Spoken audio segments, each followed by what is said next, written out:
अरे छात्र छात्राओं, नमस्कार, सुप्रभात। आशा आप घर पर होंगे, सुरक्षित होंगे, कुशल मंगल होंगे।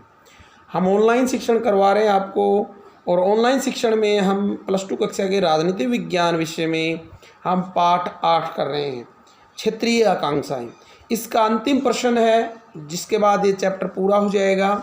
प्रश्न ये है प्यारे बच्चों कि विभिन्न क्षेत्रों में जो स्वायत्तता या क्षेत्रीय आकांक्षाओं को लेकर जो आंदोलन भारत में हुए, चाहे पंजाब में, जम्मू कश्मीर में, पूर्वोत्तर क्षेत्र में या किसी अन्य क्षेत्र में, उनसे हमने क्या सीखा।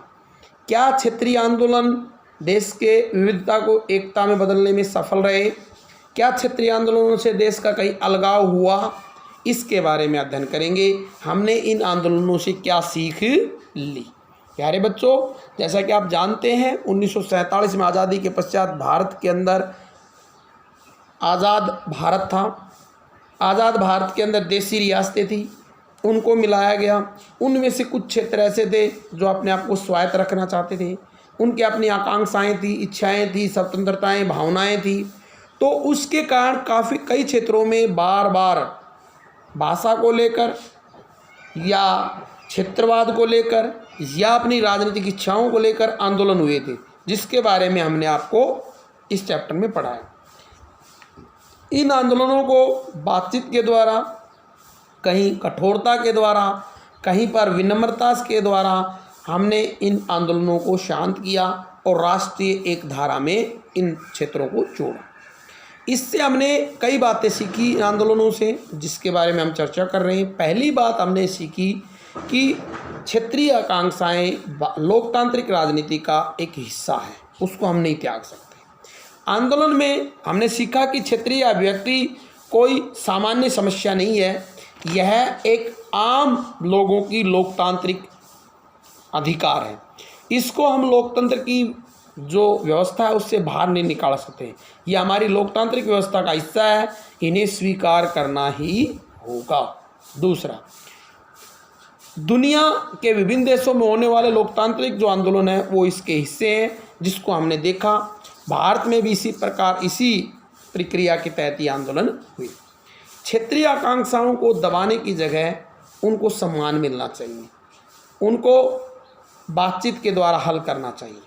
हमने सीखा कि इन क्षेत्रीय आंदोलनों में हमने एक दूसरा सबक सीखा कि क्षेत्रीय आकांक्षाओं को बलपूर्वक नहीं दबाया जा सकता। जिस प्रकार से पंजाब में बातचीत के द्वारा राजीव गांधी पंजाब समझौता हुआ, पूर्वोत्तर के मिजो क्षेत्र में, बोडो क्षेत्र में जो समझौते हुए, संधियां हुई, जम्मू कश्मीर में समझौते और संधियों के द्वारा अपने देश के साथ इन क्षेत्रीय आकांक्षाओं को धीरे धीरे जोड़ा गया और सांस्कृतिक विविधता के साथ एकता को स्थापित किया गया। दूसरा, सत्ता की साझेदारी के महत्व को समझना। लोकतंत्र में हमने एक पाठ पढ़ा था, सत्ता की साझेदारी। वो यहाँ पर भी बेटा सही बैठता है। लोकतंत्र में क्षेत्रीय आकांक्षाओं को हम दबाकर, समुदायों की भावनाओं को ठेस पहुंचाकर कभी भी लोकतंत्र को मजबूत नहीं कर सकते। जैसे बेल्जियम में सभी को सम्मान दिया, सभी भाषाओं को, श्रीलंका में नहीं दिया, तो श्रीलंका में विद्रोह हुए, बेल्जियम में शांति रही। भारत में स्वायत्त आंदोलन तो हुए, परंतु हमने बातचीत से, मध्यम मार्ग से उन सभी समस्याओं का हल करने का प्रयास किया, जिसमें हम सफल भी हुए। चौथा, हमने सीखा कि सभी जो क्षेत्र हैं उनको समान विकास करना चाहिए। प्यारे बच्चों, जब तक समान विकास नहीं होगा, देश का एकीकृत विकास नहीं हो सकता। अगर क्षेत्र विशेष को छोड़ दिया जाए तो उसमें क्षेत्रीय आकांक्षाएं पैदा होंगी, विरोध पैदा होगा। जैसा पूर्वोत्तर में हुआ, शुरुआत में पूर्वोत्तर का विकास नहीं हुआ तो पूर्वोत्तर देश के साथ नहीं जुड़ पाया। अब पूर्वोत्तर का धीरे धीरे विकास हो रहा है तो देश के साथ जुड़कर राष्ट्रीय एकता में महत्वपूर्ण योगदान दे रहा है। हमारे संविधान इससे हमें एक और चीज़ सीखने को मिली कि हमारे संविधान निर्माताओं ने जो संविधान में लिखा था कि सभी भाषा, धर्म, क्षेत्र के लोगों को समान दर्जा दिया जाएगा, वो ही उनका महत्वपूर्ण कदम था। अगर ऐसा नहीं होता, संवैधानिक रूप से प्रावधान नहीं होता, तो संभवतः भारत के कई टुकड़े हो सकते थे, भाषा के आधार पर, क्षेत्र के आधार पर, बोली के आधार पर, भौगोलिक स्थिति के आधार पर। लेकिन इस विविधता को भारतीय संविधान ने एकीकृत करने में अहम भूमिका निभाई और संविधान बनाने में देश के महान व्यक्तियों, संविधान निर्माताओं का अहम योगदान रहा, जो हमने सीख मिली। अंतिम जो हमने सीखा कि हमारा संविधान लचीला होने के कारण ऐसा संभव हो पाया। हमारे संविधान में हम अपने जो कानून थे उनको बदल पाए।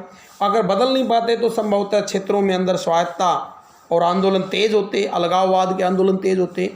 हमने भारतीय संविधान में जो राज्य बनाए गए थे उन राज्यों का पुनर्गठन, संशोधन करने की जो प्रक्रिया थी वो लचीली बनाई, और इसके कारण हम क्षेत्रीय आकांक्षाओं को ध्यान में रखते हुए भाषा के आधार पर, क्षेत्र के आधार पर, सांस्कृतिक विविधता के आधार पर नए राज्य बनाकर देश की समस्याओं का हल करते रहे और अनेकता में एकता स्थापित करते हुए राष्ट्र का विकास करने में सफल हुए।